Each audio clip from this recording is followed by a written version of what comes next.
In a world with entirely too many shows about cars, this is another pointless automotive podcast. Sweet. And then we both came to an agreement that we weren't going to buy any more cars. Welcome back, everybody, Woo! to Woo! another pointless automotive podcast starring your ever vigilant, I don't know what we are, hosts, Frank and Chadwick. Frank, how are you doing this evening, my friend? I am good. I'm doing good. I'm staying incredibly busy with car things, which is good. A lot of those aren't my cars, but in the world of the automobile, I am staying quite busy. How about you? You doing good over there? Doing all right. Other stuff, trying to impede on my car time. I wish it was I Man, was more inundated with car stuff. I'm trying to, I gotta carve out that little bit of time when I can. But guys, gather around. Now we've done, and I don't want to muddy the waters here, Frank, because we've done a few episodes about selling and buying cars, but I want sure. to talk about valuation and like legit valid vehicle valuation, triple V, if you will, starring Oh boy. Guy Fiero. And I Oh think, boy. Guy Fieri triple. Oh, I was thinking the other way around. I thought it was like yeah. some like modified like Devil's Triangle thing, but Oh, well, I mean, don't rule it out, bro. triple V. But let's be serious though. Like we can't fall back on KBB. Let's be honest, for a lot of the stuff we traffic in. No, So, and we both sell and buy a lot of cars. And I really wanted to like really get on this topic of how do you value something special, something truly rare, unique, just, not commonplace. Like there's no book, there's no buy the numbers, there's no get online, go to a website, type in your car and mileage and sell it for that price, because you'd be killing yourself, because these cars are usually worth a lot more than that, but sometimes we see stuff listed a lot higher than it should be. So let's yes, let's get into it, man. Let's talk about some things that impact true value. I know you see a lot of sure. cars going by, not just personally, but what you do for almost a living. Professionally. Yeah. Yeah, and that's what's really funny is you mentioned KBB. Has anybody put any sort of actual stake in a Kelly Blue Book value in the last 20 years, 15 years? Probably I not. see Like it I don't. for more commonplace cars. Like they put Sure. the KBB up there and look, I'm underscoring it by $500, and you're like, dude, okay. Right. Yeah, and it's like the clean, the minty clean high retail Yeah, from a excellent dealership condition. with all the things. Yeah. And so Hmm. yeah, but honestly, yeah, talk about something that's been irrelevant for a couple of decades. I don't. I'm really curious. I haven't been to the Kelly Blue Book website in a long time. The last time I did, it was half trying to sell you like trade in your car to one of Right. our partners and buy a new car. And like it was actually even hard to get a valuation without being sold something. So I think that was probably a pretty early sign on there wasn't a whole lot of money to be made in the pure valuation side of things. And so I'm curious how far down the rabbit hole is now. Is there like KBB coin? Like there's like it's got Oh its God, own. dude. They've got its own Yeah. crypto. It's the only way they can try and stay relevant. But yes, as far as values, there's an incredible amount of nuance in it, Mm. right? Like I do think that values are different. It's different if you're buying versus if you're selling, which is weird because you think the value is the value, right? Like it is what it is. But like if you have a car and you're selling it, do you need to sell it tomorrow? Do True. you not need to sell it and you're quote unquote testing the waters? Right? You're just putting feelers out there to see if somebody's going to take a moonshot at your astronomically high price. Hmm. Are you doing the ever popular, you know, my wife says I need to sell this thing, and so I have it for sale at a price that's so out of reach that like, Yeah. what? I'm trying to sell it. Just no, Mm. it's a bad market. I don't know. Getting We should probably lowballed. keep it. Yeah, Yeah. it's embarrassing. So there's a lot of that. But yeah, there's and of course it depends on what it is, right?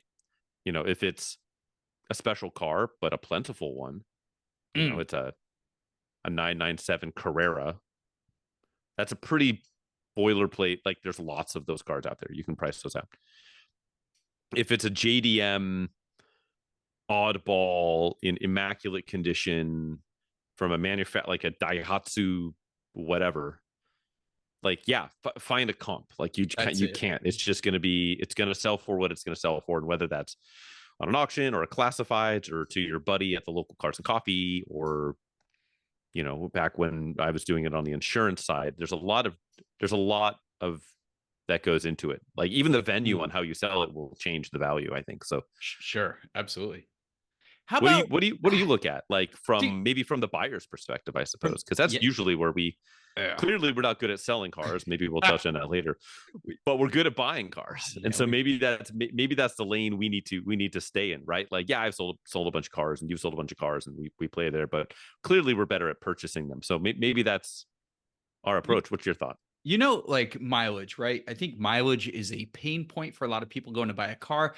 Of course, if given the option, you want the lower mileage example. But I don't think mileage is like a lot of people will go, "Oh, it's low mileage." Like that's the stake in the conversation, right? Like, hey, this car has low mileage. It's bound to be perfect. It's bound to have a good maintenance history. It definitely didn't sit in someone's fucking backyard under a tarp for 20 years. So you got to pay, like, for me, and maybe this is controversial, but as someone that has purchased a fair amount of cars in my life, ownership history is more important overall than mileage. I will take a 1 or 2 owner car with a fair amount of mileage versus that low mileage one that's been passed around 20 times with a history of deferred maintenance, a lack of history actually, versus that 1 or 2 owner car that was 20, 30 years with the same owner.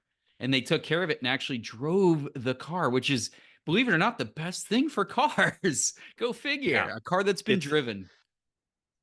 It's funny. Like if your use case is I want to buy a car because I want a trophy, then yeah, get that whatever 20-year-old car with delivery mileage on it, right? Like, okay, and then pay a huge amount of money for it. But if you want to buy a car to drive, I don't think you want the car that has averaged 1,000 miles a year, or averaged 10,000 miles in the first year, and then average 7 miles for the following 20 years. It's there's so much, as you said, like cars, all the seals, all the rubber, all the everything, electrical systems, everything was designed for constant use and cycling and heat cycling and all of that. So yeah, like just letting something die on the vine, let alone paying a massive premium for a car that is just going to just turn into dust the moment you try and do anything with it is silly. And I've never understood that. Nope. I don't know, but then again, you and I are not the I'd like to think that we're not the buy cars as trophies people, but like how long has my backdrop behind me here featured this 924 turbo with the hood up? What trophy would that be? It's evolving. It's devolving. It's like, you ever see the meme with like the Animorphs? That's where it's like the kid that like morphs down into a beaver or whatever. Is yours becoming a dust pile? There's 924 turbo behind me. It's morphing into a trophy, or not trophy, just an enormous burden on my soul. But yeah, like I really think, and this is something we've talked about before, I think as far as like where the actual value is, not valuation, but like what the best value is the well maintained, lower owner count, high mile car.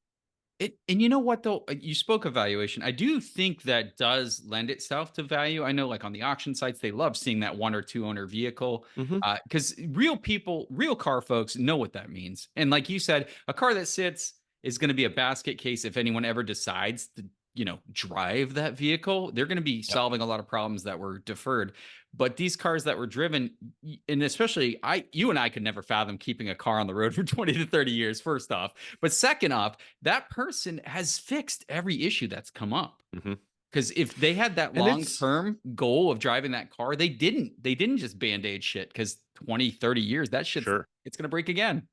Yeah. And it's, if you're talking a car, pretend this 924 turbo behind me, pretend it was a 1-owner car. Well, that guy paid big coin for that car new. Yes, that's true. So that guy or gal is going to treat it with the same level of thoughtfulness and care as. Great point. Yeah, it was an expensive thing when they bought it new, versus if you're the if you're the fifth owner and you bought it for $3,000 and it needs a $1,500 repair, you're going to pump the brakes. You'll be like, whoa, like, I don't know. Let me find the cheap workaround, or let me defer this, or let me pad slap it, or whatever.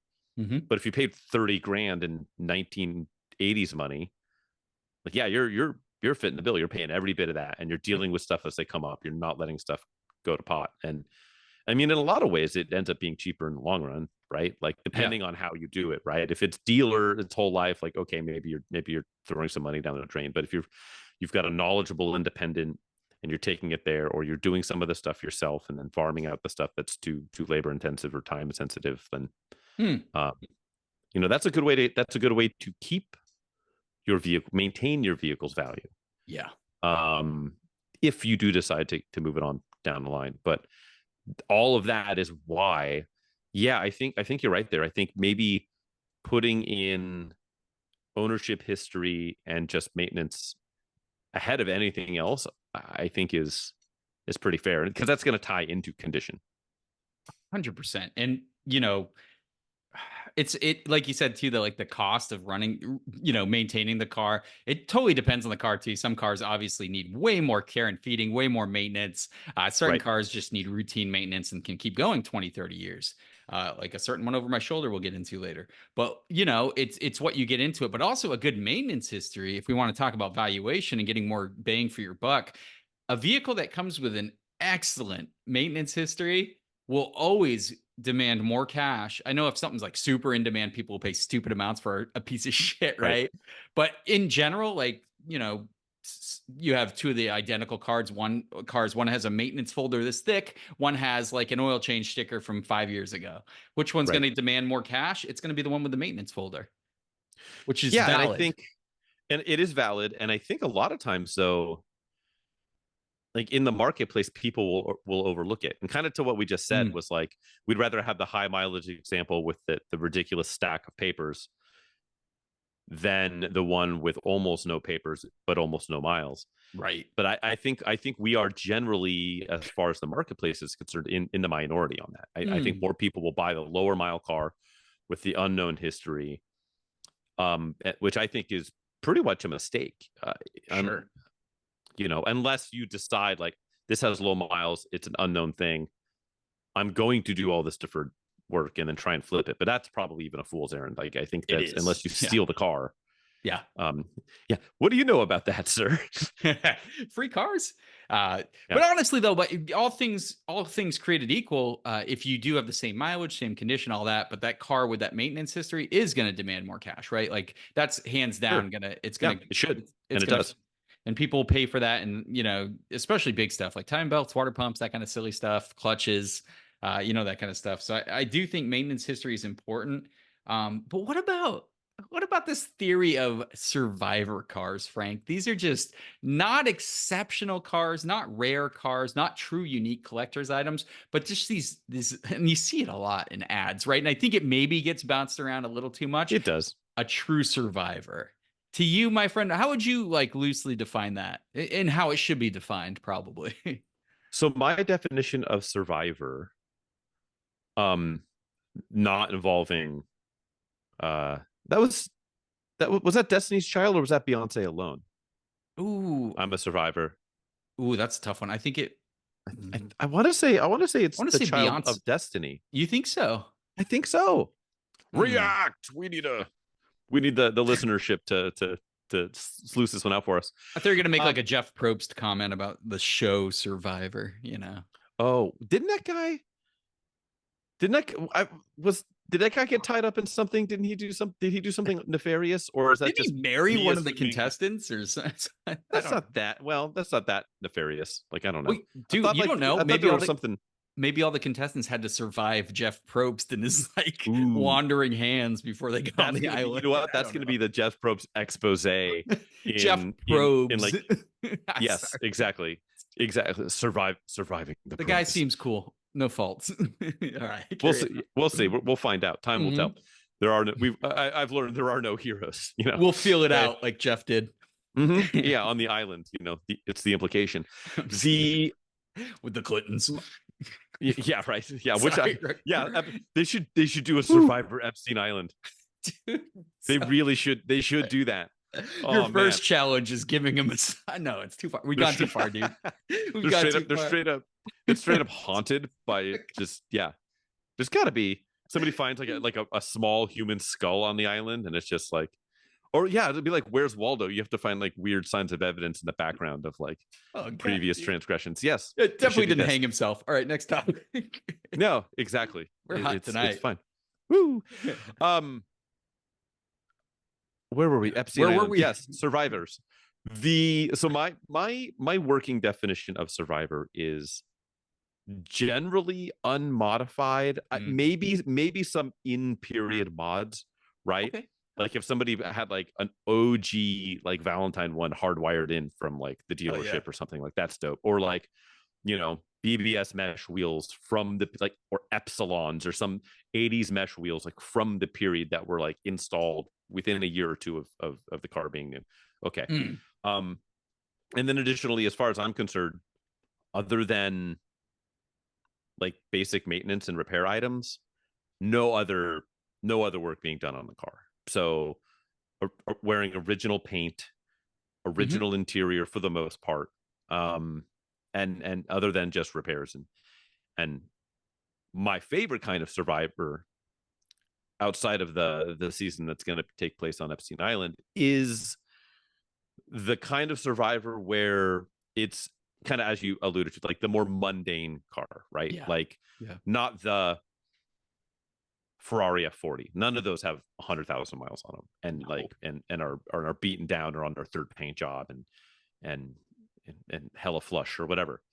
Like they're like it for me. It's the all-wheel drive, Ford Tempo, or the 84 Cressida wagon with 32,000 miles on it in perfect condition, and it's religiously had its oil change every 3,000 miles, and it's got the faux wood paneling or whatever, right? Like, right. That is my favorite flavor of Survivor, is the stuff where you look at it and go, yeah, it's a Survivor, but why? Right. Like how? And the condition is not just like it's been sitting outside surviving. It literally looks like a dealership car. Like it's on the dealership yard in 1991 or whatever. That's like true Survivor. In the inside, still smells the same, and we've all experienced these kind of cars. If we haven't, you definitely should. It's so cool to check out. And like you said, it could be a mundane thing. Could be an automatic Geo Prism, a 1992 with 3-speed auto. Yeah, with 10,000 miles. And it's AC just delete, manual steering, just smells brand new. Perfect. And you know what's interesting is the way those cars, when you see them, they almost always have the same story, which is, oh, this was grandpa's car, or this was my uncle's car, and all it did was go to church on Sunday, and the 2-mile commute, and it was always serviced on time and everything. So to speak to the earlier point, constant use, proper maintenance, and perfect condition, right? Like, oh yeah, went in the garage and came back out, and usually like you see them come back into the wild because Uncle Jeff or I didn't even mean that to be an Epstein thing. I really didn't. Just Nailed Uncle it. Jeff, Uncle Jeff, Freudian slip. The touchy uncle, of course. Exactly. May he rest in peace. Pieces. It's always like, oh, they can't drive anymore, and so now we got to move it on or whatever. And that's how I stumbled into them in through my car donation homies. It's like, oh yeah, this car, it's got 51,000 miles, and it's an 88 whatever, Chevy Nova, and it's immaculate. Maybe it's got a scuff on each bumper cover because just before Papa Epstein was no longer driving the car, like he kissed that corner to the garage and whatever, and then we took his keys away, and he went to a state penitentiary.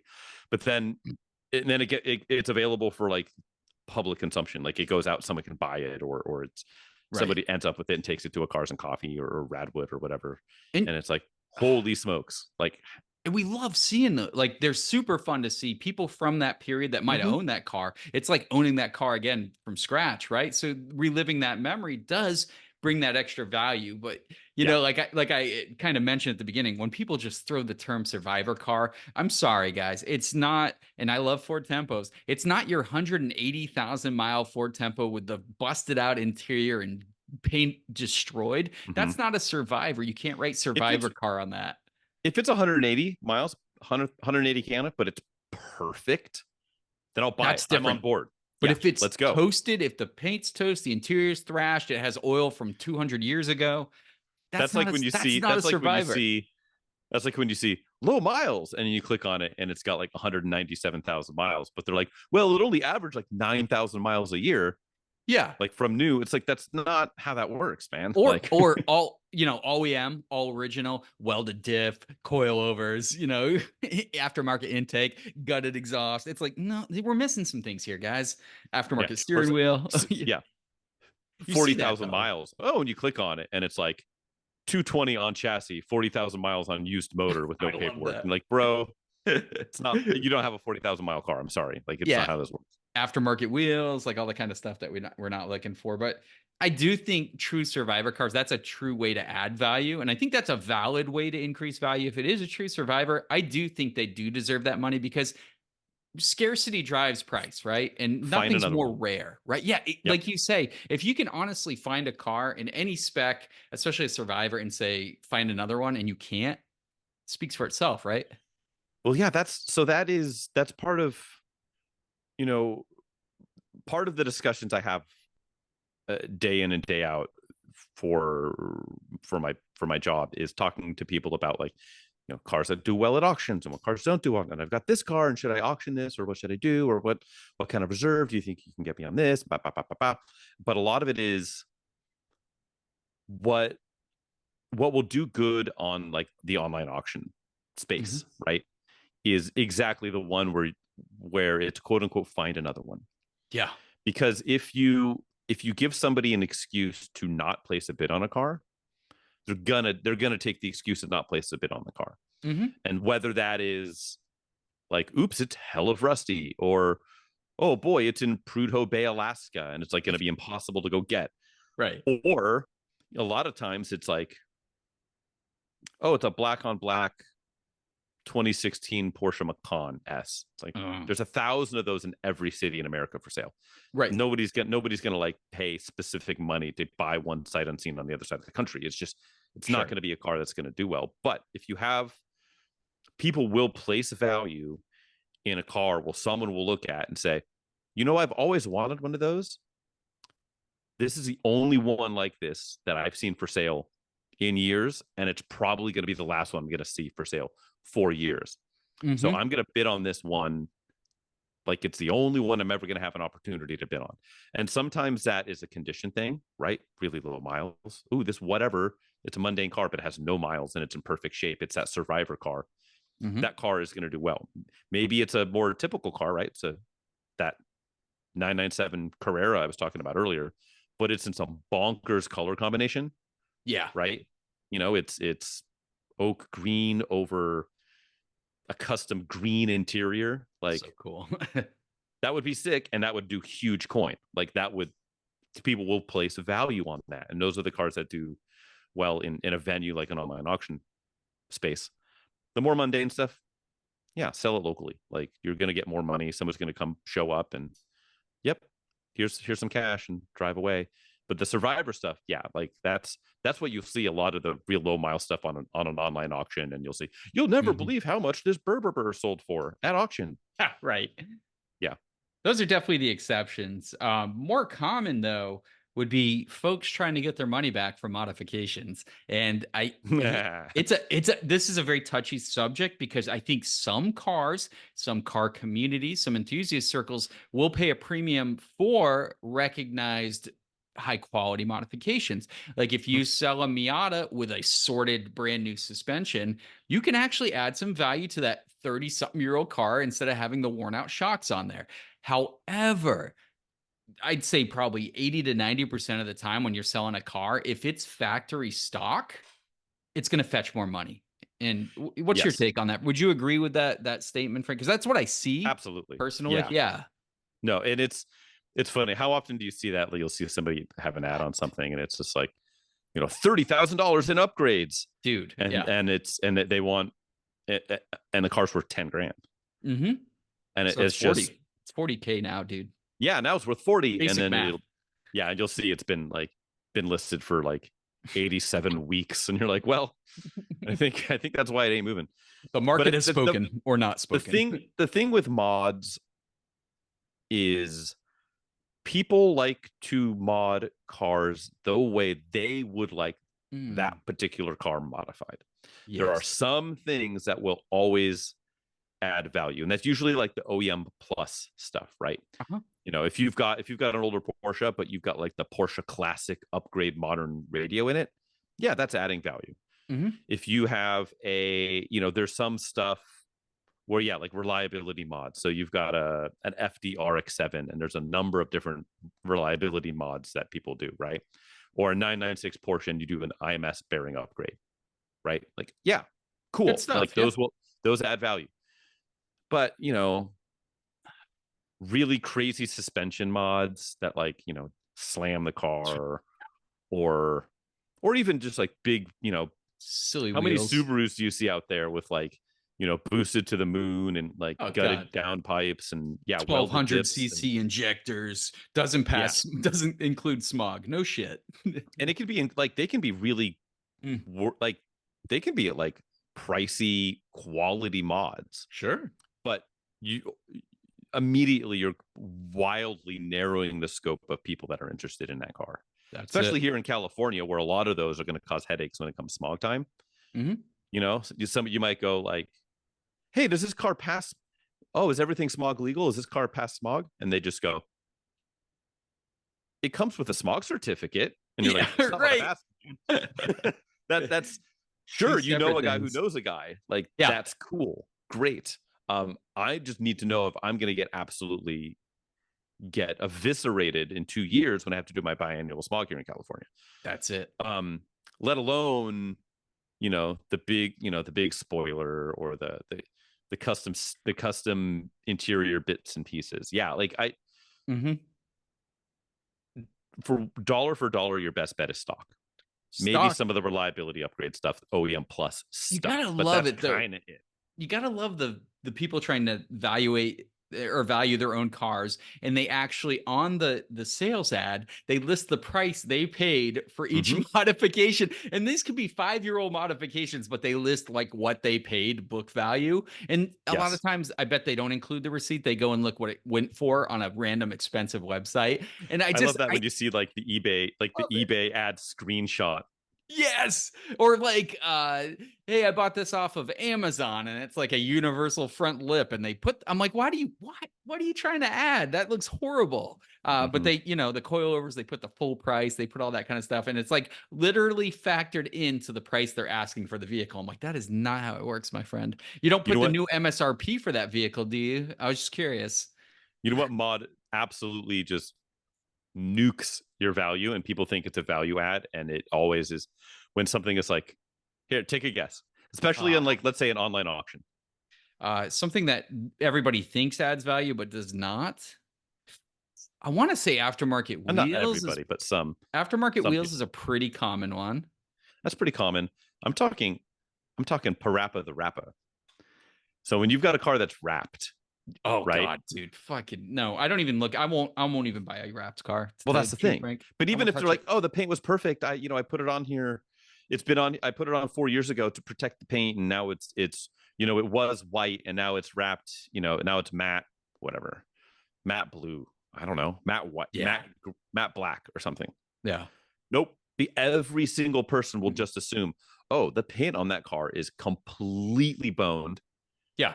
100%. Absolutely shreked. And that's why it's wrapped. Yeah. And so people can be like, here's photos before it was wrapped. And it's like, don't believe it. Nope. Yeah. Sorry. And that car will not sell almost 100% of the time. That's right up there with hasn't run in 12 years, just needs a fuel pump for me. I just not going to touch it. I'm like, fuel pump. Because fuel pump can sometimes be a pain in the ass. No, not like that. But when it's if you gotta drop the tank and stuff like that, I get that. But when it's never the case, it's never the case. Just needs a battery, and you're like, bro, hasn't run in 14 years, just needs a battery. It's like, then put a battery in it, man. Needs like, a if fuel. it's that simple. Needs a new fuel pump so you can quickly identify the rod knock is the real reason that car was parked. Yeah. It's almost never the part they list, because if it was that easy, Just they needs would a have. jump. Yeah, it's a piece of shit. But I think we've hit some really good stuff, man. I think the actual valid way to value a car is lost upon probably 80% of the population selling cars. And we look at a lot of ads and you just see absolute garbage. I still see crazy do you laugh to yourself when you see a car that's like astronomically overpriced, and the justification is just like, and then they get kind of insulting at the end, like, don't waste my time, no I know what I tire have, kickers. bro. Yeah, basically. And it's still common. No And test I'm like, drives unless you have cash in hand. It's like, right, looking they're for asking quick me $100,000. Like, I'm gonna roll in with a sack 100 and just meet them at like a Starbucks or something with 100 gur. Like, no, yeah, you will never sell this car. priced for quick sale, looking to sell, motivated to sell, listed 40 weeks ago. It's garbage, dude. What's funny is when you'll see that and it'll be this deeply overpriced car and it's from a dealership, and you're like, I don't understand. Like, and they'll be asking, it'll be like a $30,000 car and they're asking like 69,995. Oh, it's ridiculous, dude.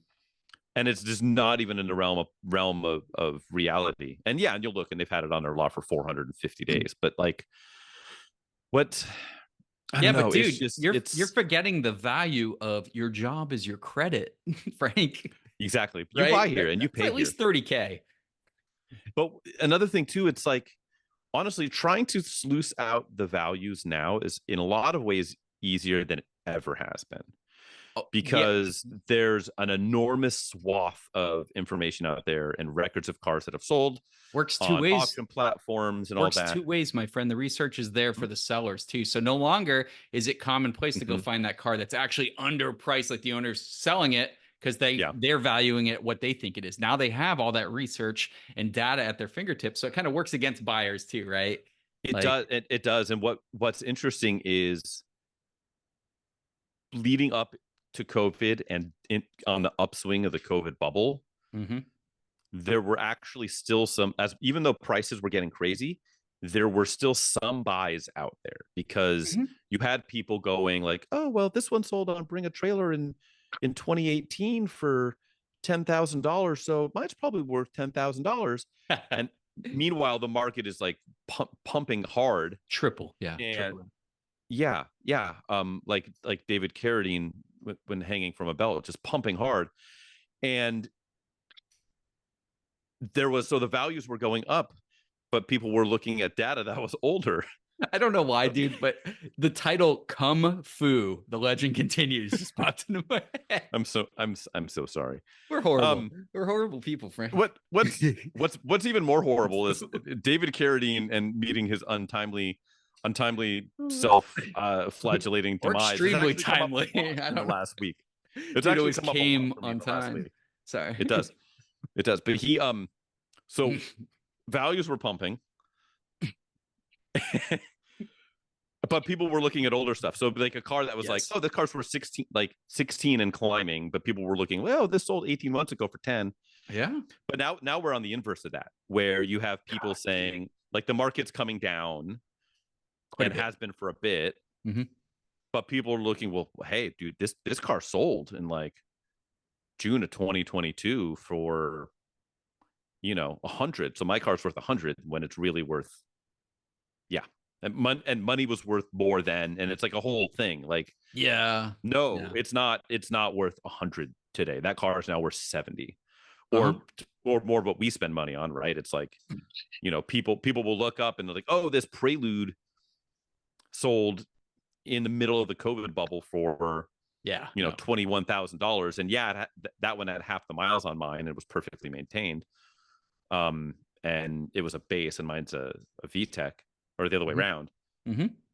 Yeah, it's just the data is totally skewed, and so I'm hoping that we'll get towards the end of summer and election time and all that, and we'll see a really big contraction in values and people needing to sell their cars, right, because of doomsday prepping or whatever. But like,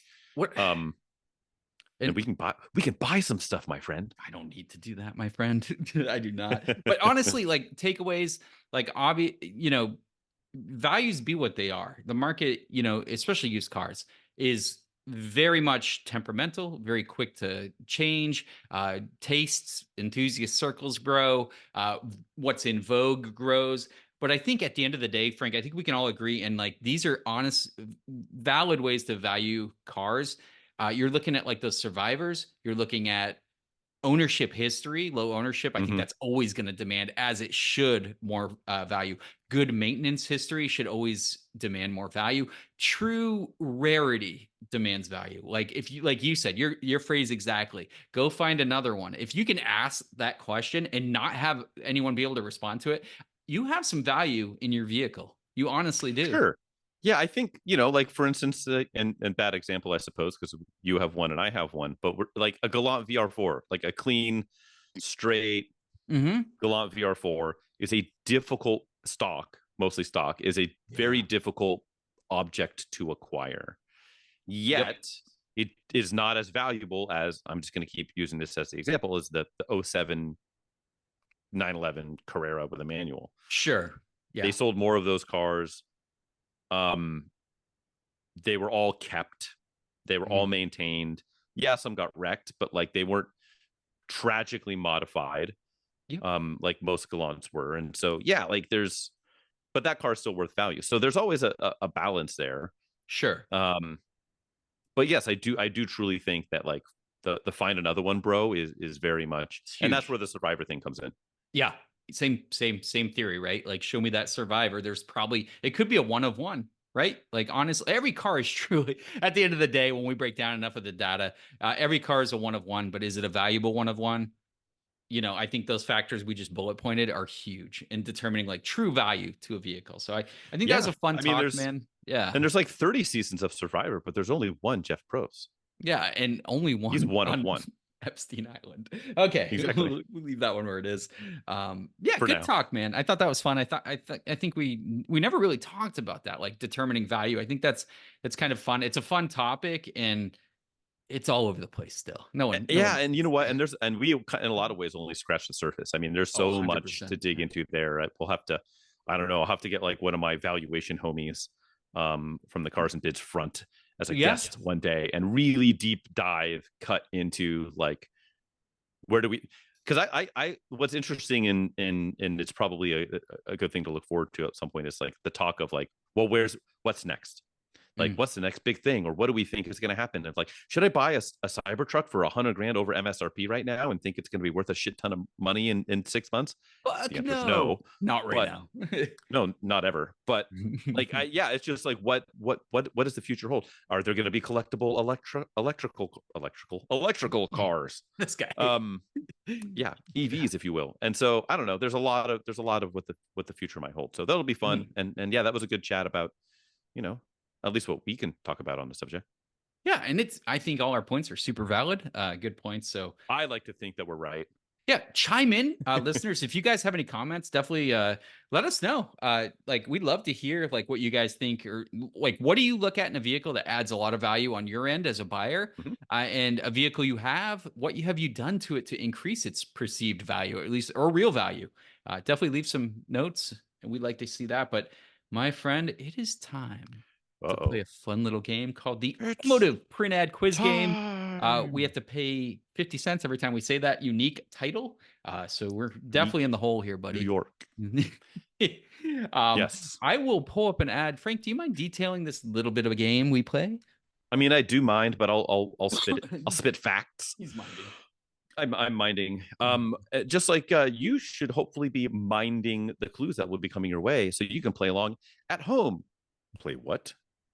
Well, our online, whatever, are decidedly not online analog print ad quiz game. Chadwick here has procured himself some sort of an advertisement from probably a magazine or some periodical from the 80s, the 90s, up until roughly the mid 2000s. He's going to read the type copy from that ad. It will then be incumbent upon me to within 3 guesses and within 10 minutes, try and sort out what is the make, model, and roughly the year of the vehicle that this ad is talking about. He's going to redact out any superly overly identifying details and copyrighted bits and pieces out of it. And then, if I need hints in between guesses, I will ask for them and they will be provided. I'm ready. If you're ready at home, I hope so. Come play along. Hope you're ready, Chadwick. Yeah. Good luck to you, Frank. Good luck to anyone following along, guys. This is an interesting one. Namaste. We have a driver's front 3/4 angle, baby. Woo. Our favorite angle. Dutch angle? It's a little Dutch oven-y. So we have a single page ad, my friend. Huge font. Got to be size 68 in perspective. Stating what will be. So it's a broad proclamation to start things Question off. mark or an exclamation mark? It's a period, my friend. This is just a goddamn statement. What will be? What will be? So read that as you will. It will be new. And that will be the beginning. Very cryptic. Wow. It will be a special shape. One that will cut cleanly through the air. Already given you a time period. It will be lower to the ground, not grounded. It will be larger in size. It will be a joy to drive. None of this is quantifiable yet. It will be the luxurious blank 4-door sedan. Ooh, it will be. The hood angles down for greater aerodynamic efficiency. Under the hood, a larger 2-liter engine designed with blank programmed fuel injection, which delivers smooth power. A unique suspension system provides outstanding handling. It's called double wishbone. Race cars have used it for years. Nothing uses it like blank does. Driving one will be an experience you will want to repeat. For once, the future is yours to see. The new blank. 10 minutes on the clock, Frank. Good luck. This is a fun one. It is a fun one. It's pretty dramatic. It is very dramatic. The vehicle that popped into my head just right off the riff that fits this, I sort of own. Not exactly in this spec. Okay. And it's a Honda product. But Honda is not particularly... I feel like that's a bit of dramatic ad for Honda. Like that feels... I don't know. It feels like maybe a Chrysler ad or something from the era. 2-liter fuel injected sedan. And so that's what I think. And what's interesting is, so the first thing that popped into my head is a 3rd generation Honda Accord. So that was going to be 86 to 89, which if it was new for 86 was there was no coupe yet. The coupe was not there, but there was a hatch and there was a sedan. The LXI version was available in both, and that would have been the 2-liter programmable fuel injection, the PGMFI version of that, which I believe was the 2nd fuel injected car in North America from Honda, or really 3rd. Anyways, but it very much was like the wedgie shape front. It had pop-up headlamps, which how many sedans were available with pop-up headlamps? I might be the only one. How many of these would you see nowadays? Speaking of rarity, we just spoke about Survivors. When's the last time you saw you said Accord from that period? Well, I've got $1,000, 160,000 mile 86 Accord LXI that I picked up for $1,000. It's a hatch though. It's not a sedan. Need some love. They all do. That's, I think that does actually have, I know it's independent suspension front and rear. I think it might be a double wishbone setup in the rear. Pretty sure it's McPherson up front. I'm going to go with it. I'm going to say this is a 1986 Honda Accord LXI sedan. Final answer. It will be a joy to drive. It will be the luxurious Honda Accord LXI. It is the LXI. All Four-door right. Yeah. sedan. Well, it Good has job, to be. my That friend. was the fuel injected one. Can I just say something crazy though, Frank? This is the Yes. first time we've done a Honda Accord on our Pranad quiz game show. In any flavor? Any flavor. We have never done a Honda Accord. I had to do it. Man. Isn't that outrageous? That is outrageous. This is not a plug for my employer.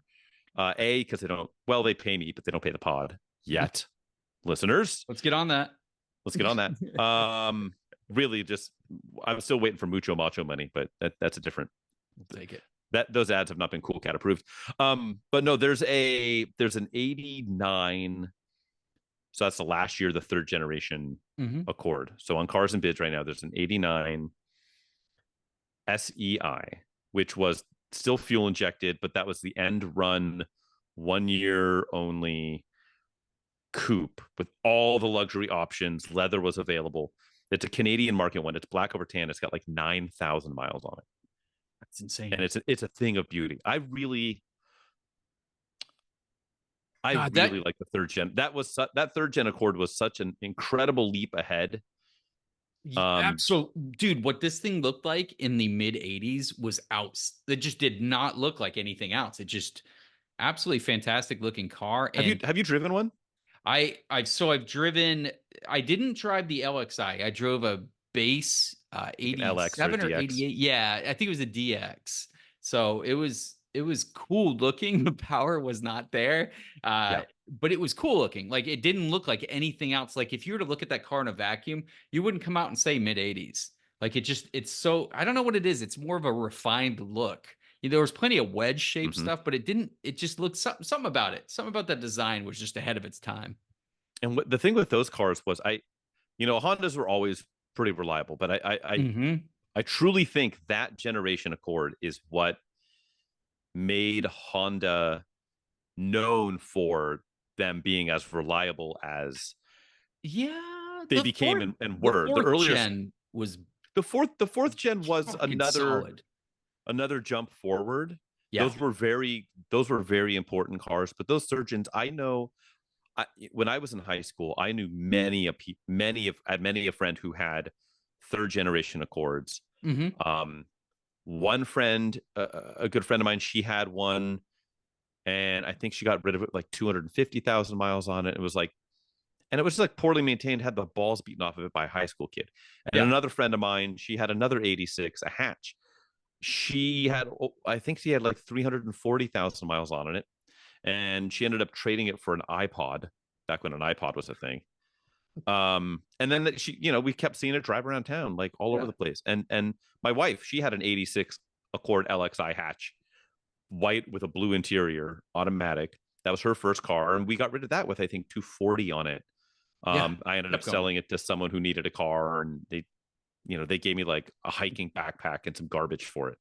It was just like, hey, I'm helping you out. Cool. Like, give me what you can and whatever. And they just kept going. And I've got a theory that kind of everyone has some personal attachment to that generation Accord. And the fourth gen too. Third and fourth gen Accords. Fourth gen, yeah, big time. Yeah. Yep. Well, sir, congrats. First time at the station. You are a go. Let's celebrate, my friend. And the only way we know how to, the best fashion, the only way to celebrate, some good old hard-earned PCP. Project Car Progress. That's it. Have you made any Project Car Progress, Frank? Since by golly, have spoken. By golly, I have. I'm light a car. My God, he's moving in that direction. One has gone, and this is probably the prudent episode to discuss, because my Lexus, my LS 430 is gone. It has sold. Sold it on Cars and Bids.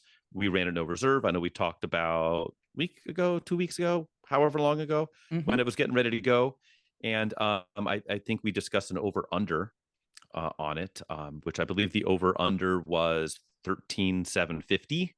I think is where we put. You had the under, I had the over, and drum roll. Do I have a drum roll on the? I don't remember. There's this sound thing. I'm gonna push a button. It's gonna be, it's gonna be maybe a drum roll.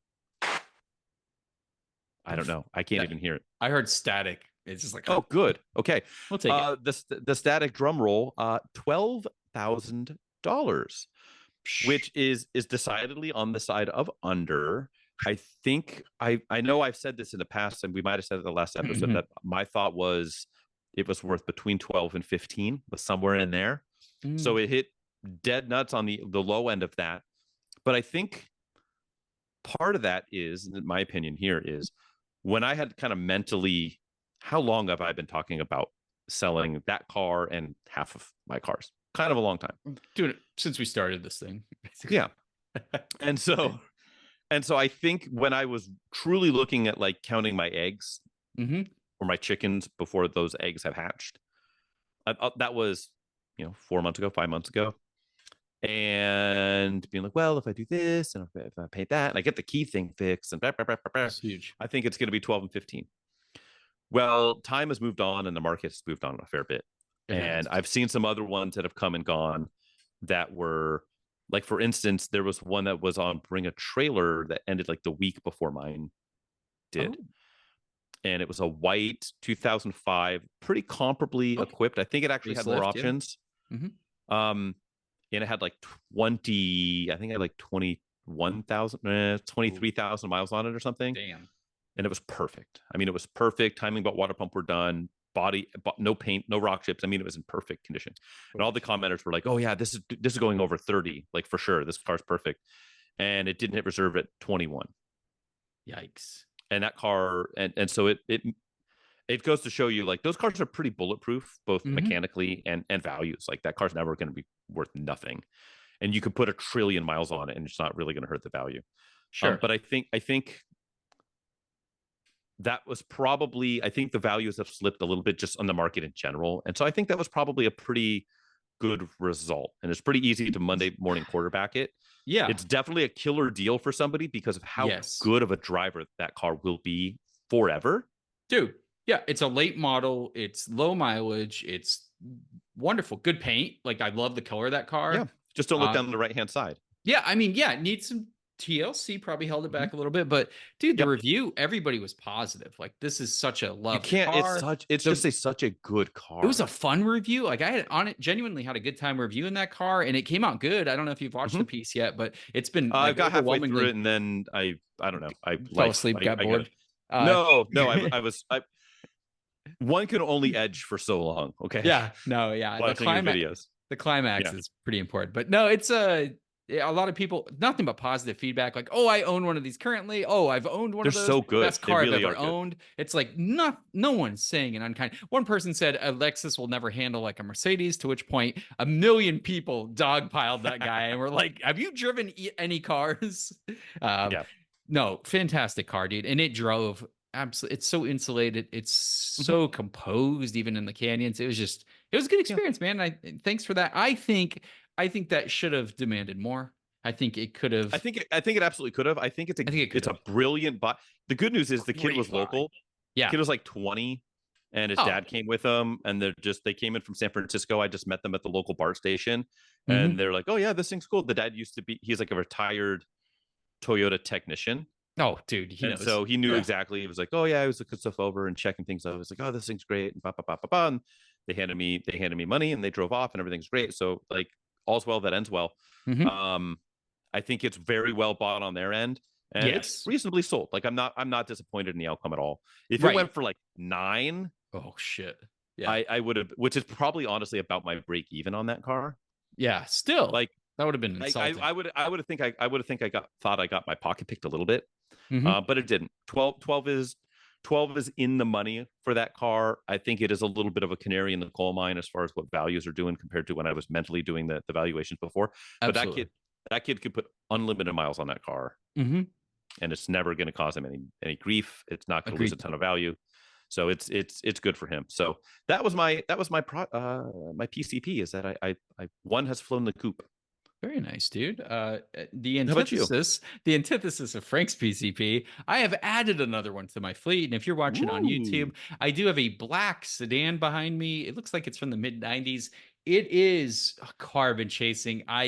So flashback to like, I don't know, 2000, I want to say 2008, 2009. I owned a 1999 Infiniti G20, which is a car I've always liked. I love SR20 powered cars. It was a manual, but it was not the touring model. And the touring model Mhm. for the G20s, for those in the know, does offer some trim, some kind of fun stuff. But the biggest thing is a limited slip. So it matches the handling prowess of the SER B13 Sentra and the NX2000, also over my other shoulder. And this is it, baby. This is the dream, what I always wanted, a 1995 Infiniti G20T with a Manuel. And these, dude, three things. 3 points real quick. G20s are rare. You just don't see G20s Mhm. really driving around that much anymore in 2024 when we're currently recording this podcast. Now, G20Ts, extra rare. Now that G20T with a manual, it's like 10% of the 10% of the 10%, right? Right. It's exceptional. I've literally been looking since I owned my P11. So this is the Yeah. first one I've seen for sale. Like hands down. That hasn't been absolutely butchered, hasn't been salvage titled. They're just destroyed outright.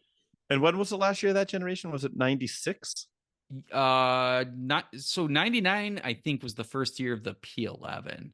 Right. But I think there was, I don't There think is they a gap. ran, Yep. there's a gap. Yeah. So this is the last year of the P10. Then there was Okay. 'Cause that makes 97, sense that they would kill it 98 off gap. at OBD, at the OBD2 Yep. 1996 mark. And it changed quite a bit. It was still a Nissan Primera in other markets, but it did change kind of different, right? Like, Mhm. and the 99s had the high revving SR20. And after that, like a lot of They're a lot people like, heavier.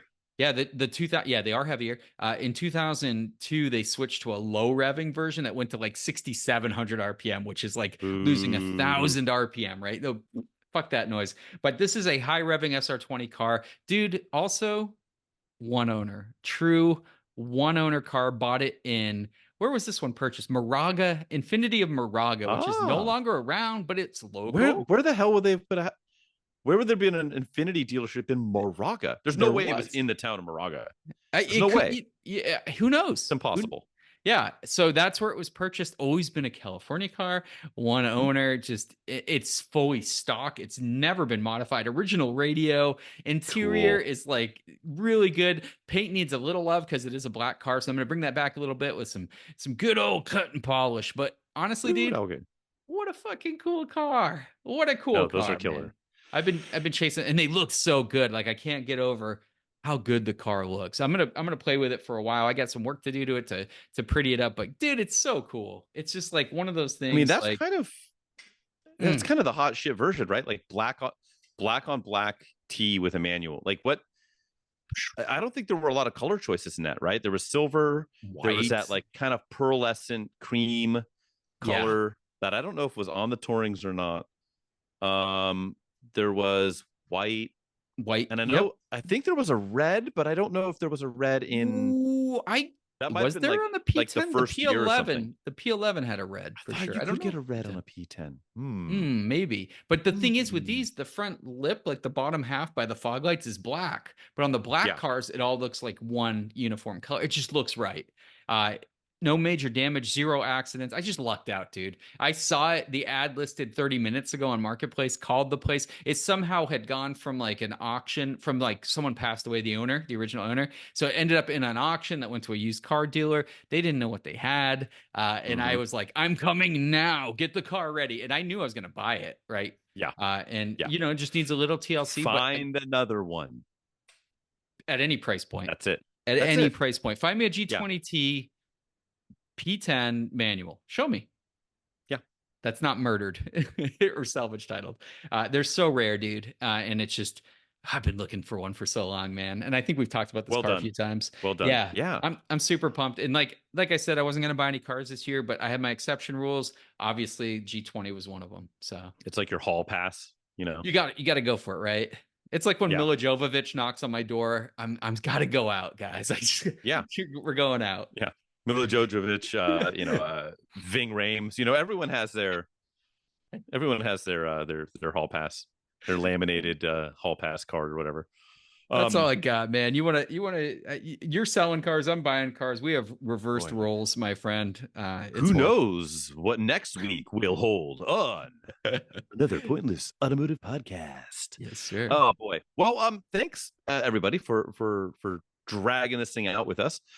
It is very much appreciated. Mhm. And yeah, just keep tagging on, keep tagging along. Follow us on the perpetually almost abandoned Instagram page.